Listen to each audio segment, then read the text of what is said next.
Hello hi guys, good morning. Wake up రండి జిమ్కి పోతాం. ప్రీ వర్కౌట్కి బ్లాక్ కాఫీ ఒకటి తాక్కొని నేను మా ఫ్రెండ్ జిమ్కి పోతాం. జిమ్కి వచ్చి వామప్ అంతా చేసి ఈరోజు మనకి డబుల్ క్లాస్ వద్దు అనేసి సింగిల్ క్లాస్ చేస్తాం అనుకుంటున్నాయి. ఆ సింగిల్ క్లాస్ వచ్చి బ్యాక్ వర్కౌట్.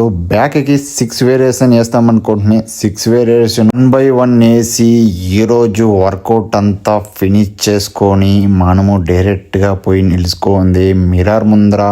మనకి మిర్రర్ చూసే కొంచెం సోక్ ఎక్కువ ఆడిపోయి మిర్రర్లు అంతా వీడియో ఎత్తుకొని డైరెక్ట్ గా మనం పోయింది ఫుడ్స్ తినేకి. పొద్దు ఫ్రూట్స్ అంగడి ఇంకా ఓపెన్ చేసిండలేదు, పోయి రిటర్న్ వచ్చేస్తుంది. మనం బ్రేక్ఫాస్ట్ కి ఓట్స్ దా తింటుమి. అట్లా మా ఫ్రెండ్ గాడి ఎత్తుకొచ్చిండ్లే ఊర్లో ఇడిసి వచ్చి అట్లే ఉసురుపోతుంది. ఇట్లా కొంచెం ఉసురులో పొనుండే వస్తుంది, ఏమనేది చూపిస్తా చూడండి. మా ఫ్రెండ్ ఉసురు తోడుకొని పోయి కొంచెం థింగ్స్ తీయాలి రారా అని తోడుకొని పోయా. ఆడిపోయి అంతా తీసుకొని పార్సల్ కట్టుకుని ఇంటికి వచ్చేస్తుంది. ఇంటికి వచ్చి కొంచెం ప్రెస్ తీసుకొని మా ఫ్రెండ్ వాళ్ళు తోట దగ్గరికి ఆడిపోతే ఫుల్ వాన. మనకు తెలుసు కదా నేచర్ అంటే కొంచెం ఇష్టమో. వానంతా నిలిచినాక ఇంటికి వచ్చేసింది. ఈ రోజుకి ఇంతే. మళ్ళీ ఇంకో వీడియోలో చూస్తాం. అందరికీ టాటా, బై బాయ్.